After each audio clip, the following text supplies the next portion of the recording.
Now, it's your boy Carcino here, and this is the truth between the beef between Bill Cosby and Eddie Murphy. Now, many of you don't remember Bill Cosby back in those days because you're probably not as old as me, and anybody as old as Bill Cosby is probably not on YouTube right now. But Bill Cosby, when he first started doing concert albums and stand-up, he used to be dirty. He used to tell dirty jokes. He used to curse a little bit. You know, he wasn't squeaky clean Bill Cosby. But he changed. He used to have, lower standards, and now he changed. He changed and got educated, and so did his comedy, and the things about him changed. He no longer saw the world the way we saw the world, and he started to see that we needed to improve, and his actions and the things that he said, being profane and those demeanors to make people laugh, wasn't really particular. And he, strayed away from that area or that field or where they felt that we should be in, because it was going to set off a bad stigma to black people, to say this is the only way we can make people laugh. And he didn't want that to be his legacy. So he went a different avenue. And because of the fact that he was so good and so funny at what he was doing, Bill Cosby had great facial expression. He could do physical comedy. He could write comedy, and he had a generation that followed him from decade to decade, because he generally talked about life, about family and things that happen within the family with children, and that's relatable in every genre, every decade, every year. And then you do these shows for the children. Those are the type of things that keep you relevant. But he didn't crack the mold to get to the level where everyone thought he should be. He had the Cosby series back in the 70s. I can't remember, but it was not like the Cosby Show he had in '84, which came off based off the Bill Cosby himself stand-up and VHS show that he had.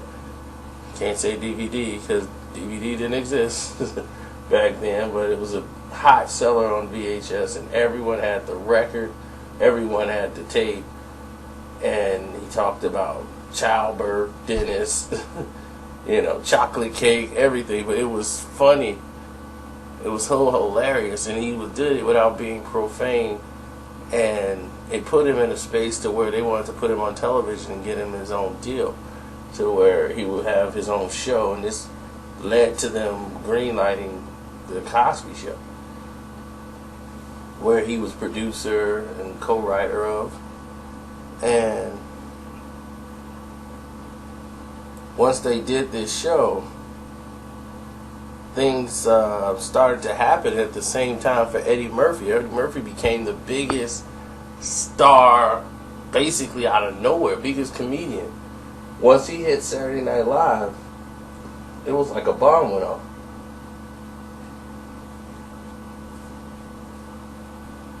Next thing you know, you got 48 Hours. And I think Trading Places was coming out at the same time the Cosby Show was coming out. So you got the Cosby Show coming on. You have, after the Cosby Show, you got Trading Places. Beverly Hills Cop is getting ready to drop in the movie theaters. And it's an Eddie Murphy fest. Eddie Murphy is the biggest name in Hollywood. And he had a delirious comedy tour going on. After, I think, Trading Places, delirious comedy tour was going on. And I don't even think I don't even think either Trading Places was out. Well, anyway, the comedy tour is going on. And during this comedy tour, everyone's raving about Eddie Murphy. And he was doing Saturday Night Live, and he was doing movies at the same time. He left Saturday Night Live in '84. But like in his last year at Saturday Night Live, he heard some of the things that Bill Cosby was saying to the media about Eddie Murphy when they was like, "What do you think about Eddie Murphy?" And he was talking about, well, comics now using lewd behavior, and that's not comedy, and that's not what comedy's about. So they did a skit on Saturday Night Live, and where Eddie Murphy imitated or made fun of Bill Cosby. Used to do the Bill Cosby character on the stage. Well, that kid that's sitting in the roll over there, the real fat kid, he used to pick his name and run real fast. You know him. So then he started talking about plugging the show. Well, I'll be performing in the hallway. I won't be in the auditorium. I'll be in the hallway selling copies of my CD. So he would make fun of Bill Cosby on Saturday Night Live. Bill would be hot. So he's not on Saturday Night Live no more. He's completely gone from the show. He's doing his own thing, the Delirious Tour. His son, Enos, actually, rest in peace, Enos, he actually seen the show and told his father about the show. And was like, wow, I saw Eddie Murphy show because it came near the town, and I wanted to see what everybody's raving about. And he's like, this guy is so profane. And he's like, I was almost embarrassed. Enos was, because to him, they've never seen nothing that's that dirty on stage. So Bill decided he was going to contact Eddie Murphy and talk to him. And this is about 1985, 86, around that time, or 84, one of them times. Around that time. So I think they were doing The Golden Child. Eddie was filming something like that. And he had talked to Bill Cosby. Bill Cosby had called to speak to him. He's like, oh man, Bill called. Let me see what Bill want to talk about. So Bill got on the phone with him and gave him a lecture, like Bill does. And if you've seen Eddie Murphy Raw, it almost went exactly the way it went on the phone. Except for Ed didn't really get as hostile as that. Ed got disrespectful, but he didn't get as profane as he did on the show. But then that's what Bill Cosby said. See, that's what I'm talking about. You can't go and keep saying that in front of people, because they're going to start to emulate what you do. Once you start saying and using these type of things out there, and they're going to keep promoting you and paying you money to do it and put it everywhere, you're going to walk around and see everybody else trying to be Eddie Murphy. Little kids, 9-year-olds, 10-year-olds, walking around trying to be Eddie Murphy. And then that's when it's going to hit you. Oh man, this is not what I intended. See, there was more to the story than that, but when you're doing stand-up, you can't go through all of that. So he eventually just said, I said my piece, that's all I wanted to do. So once that was done, Eddie Murphy eventually put that conversation in his act for Eddie Murphy Raw. And so the whole world who didn't know anything about this whole incident was invited to learn and hear about a beef with Eddie Murphy and Bill Cosby. And there was no social media at the time, so only thing you had was the newspapers to go off of. So when this hit, it was like a bomb. Oh man, Bill Cosby, man, why he hating on Eddie Murphy? And da da da da da. And at this time, Bill really couldn't stand Eddie Murphy, and he talked about Eddie Murphy Raw. And Bill had a movie that came out near the same time when Eddie Murphy was at his height, called Leonard Part 6, where he was writer and producer of a comedy movie, and his movie bombed. I mean, it was literally doo-doo. You know how doo-doo just sit somewhere and stink? That's exactly what that movie did. It sat there and stunk. It was about Bill Cosby being a retired spy. It was he was trying to be Leslie Nielsen, and it went left and do a Naked Gun type movie, and it was bad. Oh, so bad. Somebody making bomb with dishwashing liquid. It was just terrible. Now,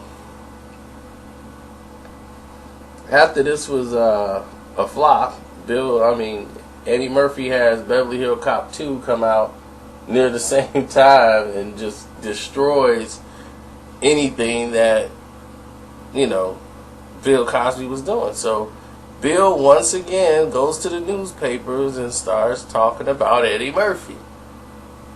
And was like, well, will Eddie Murphy be asked to do these things when he have children? Will he be able to show his accomplishments to his children and all this stuff? And Eddie Murphy just had enough.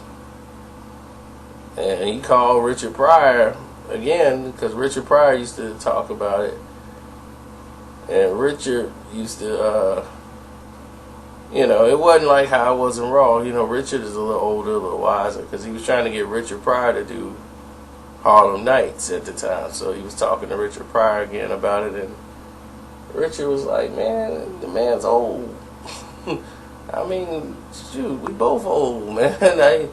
He's like, look, I'm old and sick, and he's old and probably sick too. And nobody knew how sick Richard Pryor was at the time except for Richard Pryor. He had MS at the time and didn't let anyone know.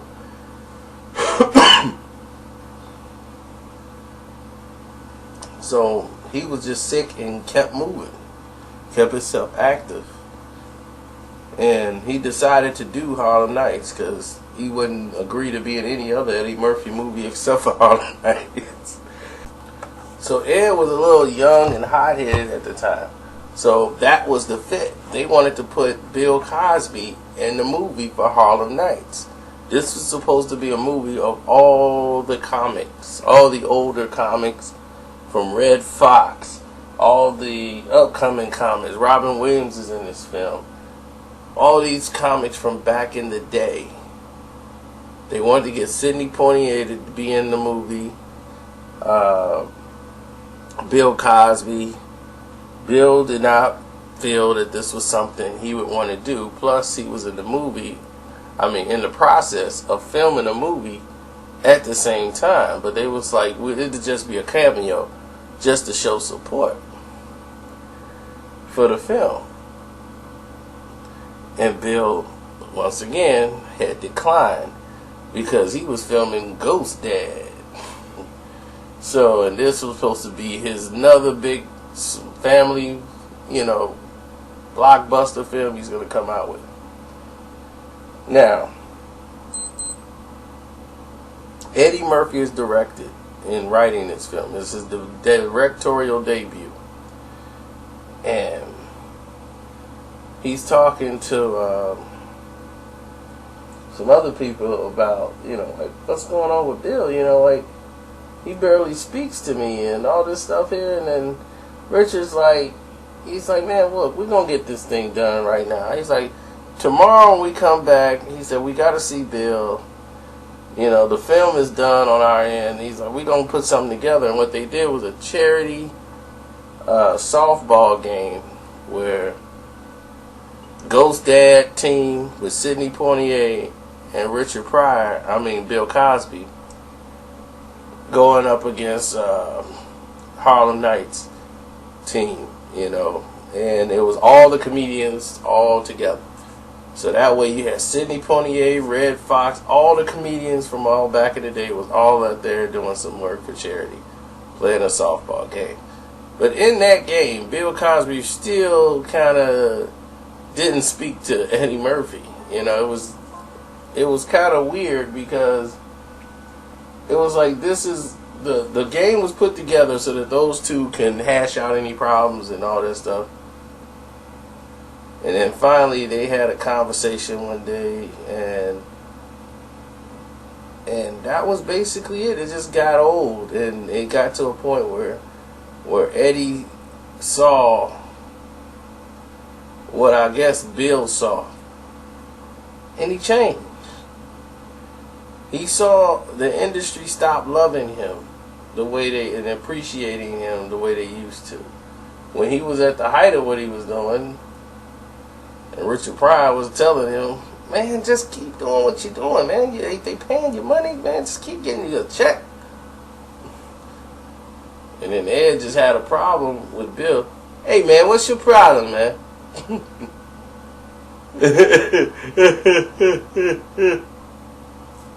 So Ed was just sick. Man, I'm sorry. Every time I come in here, the man got a problem with me. Like normally somebody say that I bust their ass.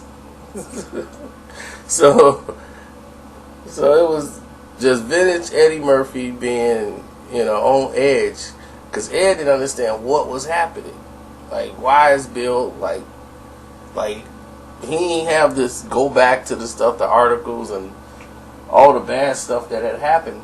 He wasn't really following that stuff anymore. He was too busy making movies.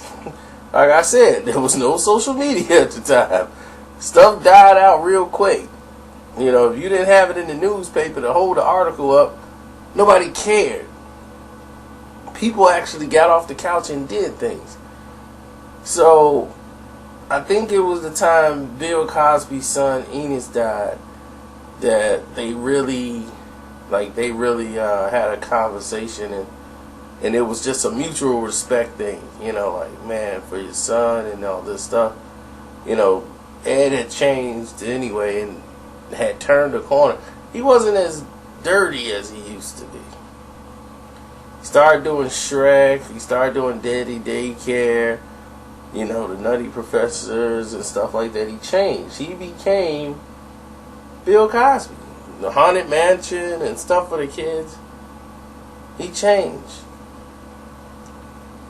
He went back to being Eddie Murphy, still doing the same thing, but he had changed. He showed that, okay, I get it. I get what Bill was trying to say. I need something that I could take my kids to, that I've done. And you understand that, and so kids can have something to watch and be like, because people don't know Eddie Murphy now. Like, my niece and stuff, and my godson, they go, "Ooh, Daddy Daycare, Haunted Mansion." I go, "Haunted Mansion? What's that?" They look at Eddie. Well, that's Eddie. Oh, okay, they know them from that. So kids gonna have a whole new history when they see him, and that's based off the fact of this is why you do those films. Most of them, some know him as Donkey, some don't. Like some don't know Chris Rock as the zebra, but some do. They recognize his voice. But it's the smarter choice you do when you get older. Can't keep doing the jokes from the hood when you ain't in the hood no more. Very hard to follow. But as to this day, they have mutual respect. Like, he didn't do what Saturday Night Live wanted him to do, a spoof of Bill Cosby on the show, during the height of his situation that's going on with Bill, and Eddie declined, and Bill Cosby was very grateful that Eddie Murphy decided to do that. So there's a mutual comedic respect between the two, and that's all that matters. I'm out.